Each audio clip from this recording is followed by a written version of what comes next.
Salut à tous. Voilà, moi je suis je suis fiscaliste.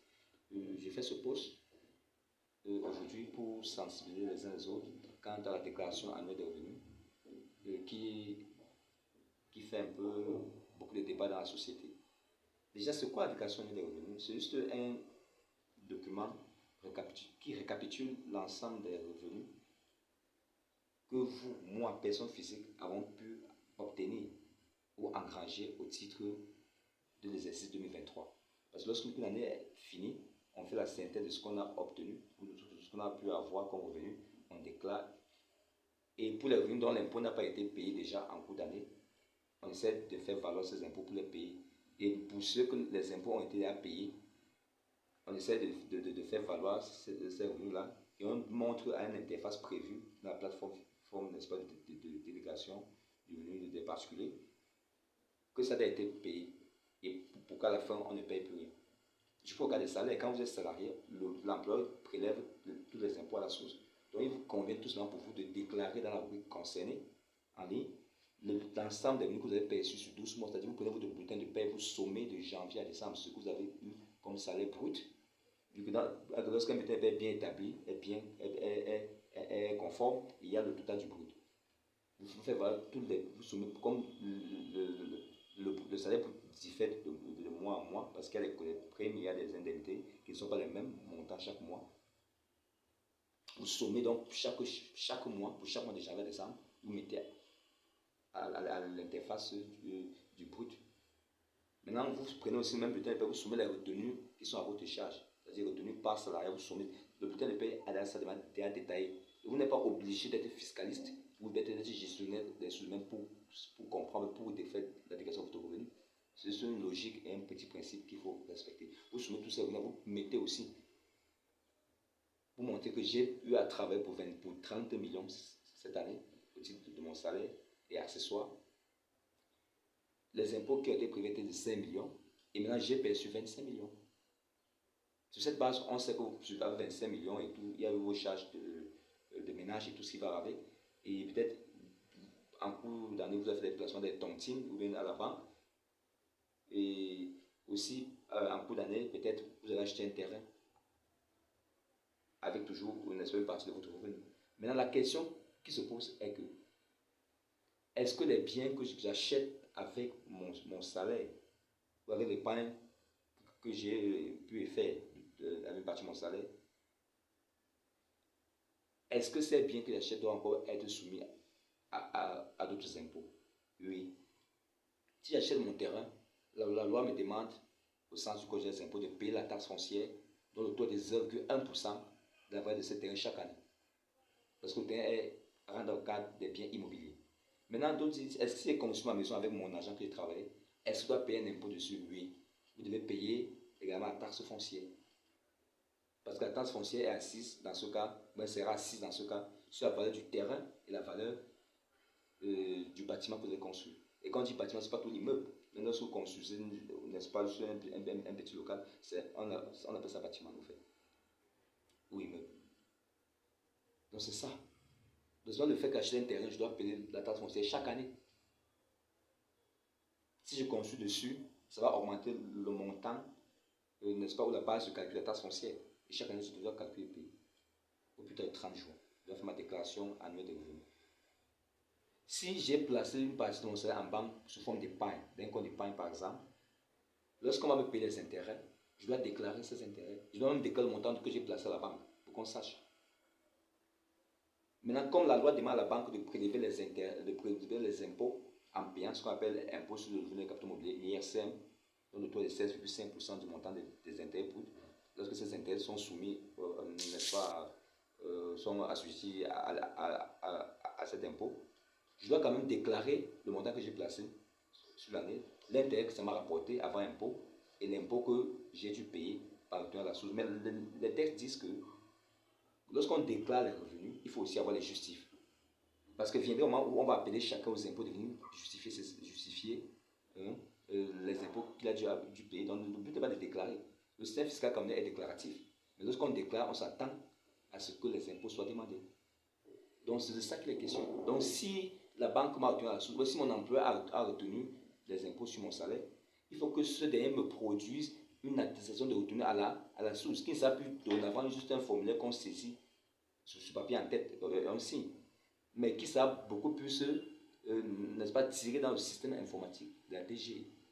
Il y a toute une interface qui a été prévue pour ça. Sinon, lorsqu'il y a un contrôle fiscal, on ne va pas considérer. Lorsqu'on ne considère pas cette retenue-là, vous devez la payer encore.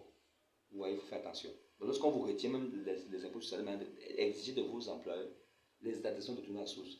Exigez en même temps aussi à vos locataires qui sont les entreprises, pour vous les particuliers qui louent vos maisons, ou qui louent vos appartements, les bureaux à des entreprises. Exigez que lorsqu'ils retiennent le précompte sur loyer, qu'ils vous donnent l'attestation de retenue à la source. Parce que ce précompte sur loyer là vaut pour vous un impôt payé d'avance. Vous avez une avance sur votre impôt annuel. C'est ce qu'il faut comprendre. Si j'ai mes locataires, ils paient le loyer, je dois déclarer le loyer que j'ai encaissé. Uniquement ce que j'ai encaissé. Parce que s'il y a eu des aérés, je ne le déclare pas. Mais s'il y a aussi des loyers qui n'ont pas été payés l'année précédente et qui sont payés l'année suivante, je dois aussi déclarer ça parce que l'exigibilité de l'impôt sur les revenus fonciers intervient à la date d'encaissement. Ou bien l'exigibilité est assise sur les exercices d'encaissement du loyer. Donc, s'il y a 4 appartements, il y a un appartement où le locataire m'a jamais payé depuis des mois ou sur toute l'année. Je ne peux pas déclarer, c'est déclarer ce dont j'ai encaissé le loyer. C'est ça le principe. Il faut payer un impôt dessus. Si je suis associé ou actionnaire dans une société, lorsqu'on me paie des dividendes, on coupe un impôt qu'on appelle impôt sur le revenu des capitaux mobiliers. Il faut également que je déclare ces dividendes que j'ai reçus. Donc, en principe, on veut un peu essayer, entre guillemets, de réveiller l'article 66 de la Constitution, qui demande qu'on déclare tous nos biens. Parce que même si j'ai différents immeubles dans ce pays, peu importe la région, je dois déclarer cet immeuble. Le numéro du titre foncier, la superficie, la valeur du terrain, la valeur du bâtiment, tout ça. Avant que plus bas maintenant, je fais valoir ma taxe foncière sur l'ensemble.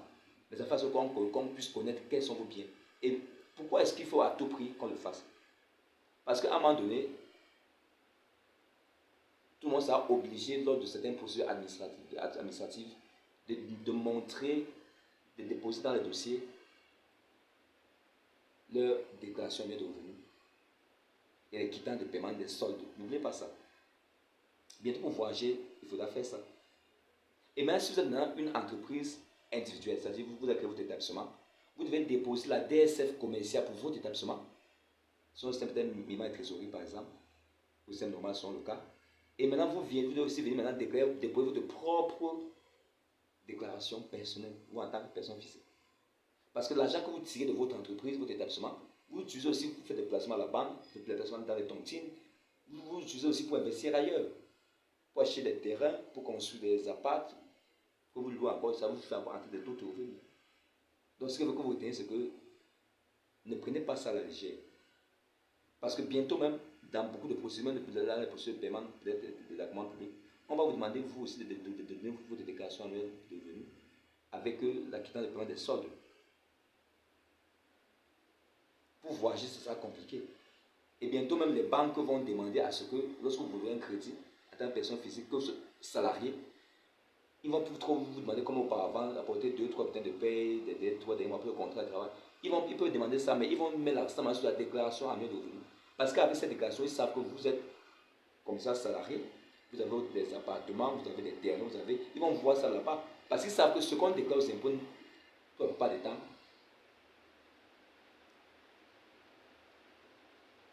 n'est pas le jeu. C'est-à-dire, ça tend vers ce qu'on a.